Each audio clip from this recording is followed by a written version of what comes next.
Assalamualaikum warahmatullahi wabarakatuh. Hamdan wa salatan amma ba'du. Apa kabar anak-anakku sekalian? Kelas 8 khususnya. Sehat ya? Insyaallah. Alhamdulillahirabbil alamin. Baiklah, anak-anakku sekalian, pada hari ini Pak Hengki akan membahas mengenai jujur dan adil. Ya, seperti itu. Kita lihat. Ya. Jujur dan adil merupakan perilaku terpuji ya, yang harus kita amalkan dalam kehidupan sehari-hari ya. Karena memang jujur dan adil ini adalah bagian daripada perintah Allah Subhanahu wa taala dalam Al-Qur'an. Begitupun dengan ajaran dari Nabi tercinta kita Rasulullah Muhammad SAW dalam keteladanannya.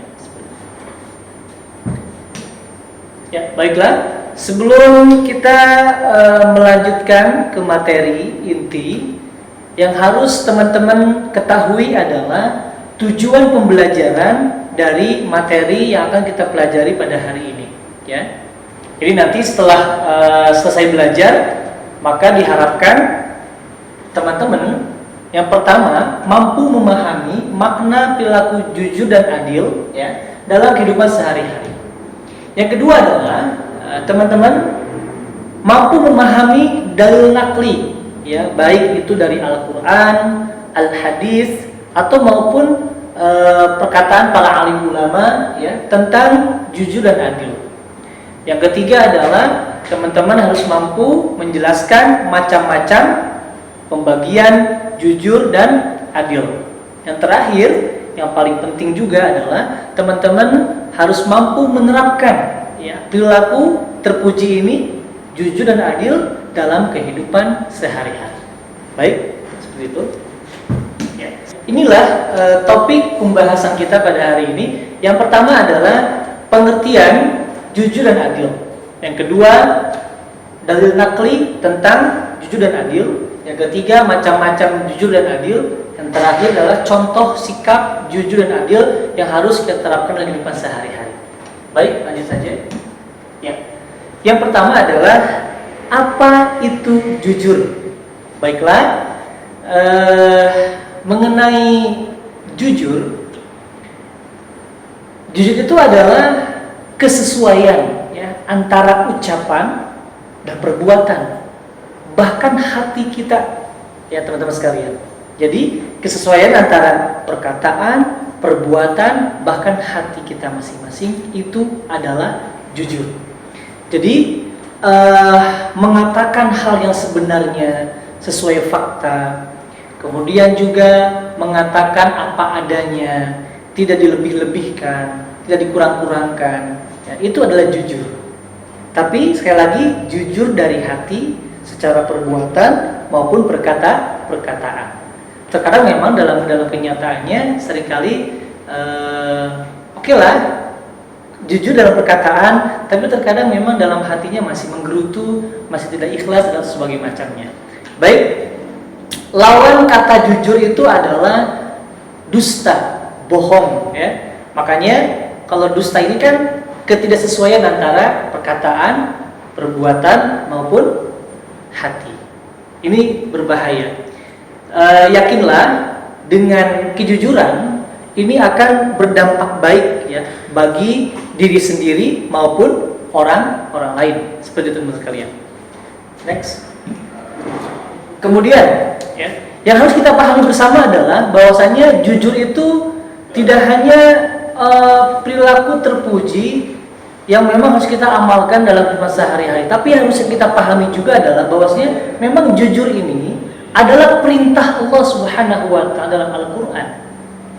Ya. Kemudian juga jujur ini pun adalah ajaran dari Nabi Muhammad SAW sebagai nabi kita. Ya. Dalam keteladanannya. Dalam Quran, dari sekian banyak ayat tentang kejujuran, kita ambil dalam Quran surah Al-Ahzab ayat 70 misalnya, A'udzubillahi minasyaitonirrajim. Bismillahirrahmanirrahim. Ya ayyuhalladzina amanu taqullaha wa qulu qawlan sadida. Yang artinya, hai orang-orang yang beriman, bertakwalah kamu kepada Allah dan katakanlah perkataan yang benar. Waqulu qawlan sadida, dan katakanlah perkataan yang benar atau jujurlah dalam kehidupan ini. Ini perintah Allah Subhanahu wa taala dalam Al-Qur'an, jelas ya. Seperti itu teman sekalian. Kemudian karena memang jujur ini adalah hal yang Rasulullah SAW ajarkan dalam kehidupan, ya, maka dalam hadis Nabi dikatakan bahwasanya yang tadi ya, lawan daripada jujur adalah dusta. Dan dusta ini ternyata adalah tanda orang munafik. Terlihat ayatul munafiqi salasun. Yang pertama saja ya, idza haddatsa kadzdzaba. Tatkala ia bercerita, ia berbohong, maka inilah tanda orang munafik. Nauzubillah summa nauzubillah. Ya, makanya jangan pernah berani untuk berbohong. Katakanlah yang benar. Waqulu qawlan sadida. Selanjutnya, ya, macam-macam jujur. Baiklah, para alim ulama mengatakan bahwasanya ada macam-macam jujur, pembagiannya ada yang mengatakan 3 bagian, ada yang 5 bagian. Tapi saya di 3 saja ya. Yang pertama adalah jujur dalam niat, sidqul qalbi. Ya. Jadi memang hati ini niatnya itu benar. Jadi dia mengatakan dari hati, niatnya lillahi ta'ala, maka inilah jujur atau disebut dengan sidqul qalbi. Yang kedua adalah jujur dalam perkataan, jelas ya. Baik hati dan perkataanmu juga mengatakan hal yang sebenarnya, sidqul hadis. Yang ketiga adalah sidqul amal, yaitu jujur dalam perbuatan. Selain hati, selain ucapan, dia tunjukkan pula dalam kehidupan dari perbuatan dengan perbuatannya, ya, dengan anggota badannya, aktivitas sehari-harinya, dia tunjukkan bahwa itu jujur. Jadi ketiga ini bisa dikatakan tritunggal, ya, yang terdapat dipisahkan antara hati, ucapan maupun perbuatan dalam kehidupan aktivitas sehari-harinya. Jujur semuanya, tidak ada istilahnya saling bertolak belakang. Kemudian bagaimana teman-teman kelas 8 ataupun Pak Hengki menerapkan sikap jujur dalam kehidupan sehari-hari? Yang pertama, sikap jujur seorang siswa kepada gurunya. Nah, ini menarik ya bagi teman-teman tentunya yang belajar online atau dari rumah. Ini sangat menekankan sikap kejujuran loh. Bener nggak? Karena kan di rumah mungkin hanya orang tua yang mengawasi. Itu pun juga kadang-kadang orang tua pun sibuk. Jadi kita sendiri yang mengerjakan apapun dalam aktivitas belajar. Makanya ketika mungkin ujian, ketika kita mengerjakan PR segala macamnya, jujurlah ya dengan satu hal yang benar, begitu loh. Maka lakukan dengan sebaik-baiknya. Ketika kita lagi Zoom meeting ya, lagi belajar, kameranya dimatiin gitu ya. Ini kan menguji sebuah kejujuran untuk siswa. Lagi ngapain di balik kamera? Apakah dia benar-benar mendengarkan gurunya dengan seksama, atau dia mungkin sambil tiduran, atau dia mungkin kemana pergi nggak tahu. Yang penting hadir di Zoom saja. Nah, ini juga perbuatan yang kurang baik, yang tidak baik, ya. Makanya jujurlah dalam keadaan apapun, dalam keadaan sebaik-baiknya. Kemudian ada sikap jujur seorang anak terhadap orang tuanya, jelas ya. Dek, gimana belajarnya bersama Pak Hengki? Oh, bagus kok, Bun. Kita semangat belajarnya dengan Pak Hengki. Padahal ternyata ketika belajar dengan Pak Hengki, kamu kurang maksimal, atau mungkin kamu nggak hadir dalam belajar online-nya. Nah, ini juga masalah. Makanya anak harus tetap jujur kepada orang tuanya ketika di rumah. Yang ketiga adalah sikap jujur seorang guru terhadap muridnya. Jadi nggak hanya siswanya aja, guru pun juga sama, harus jujur kepada anak didiknya.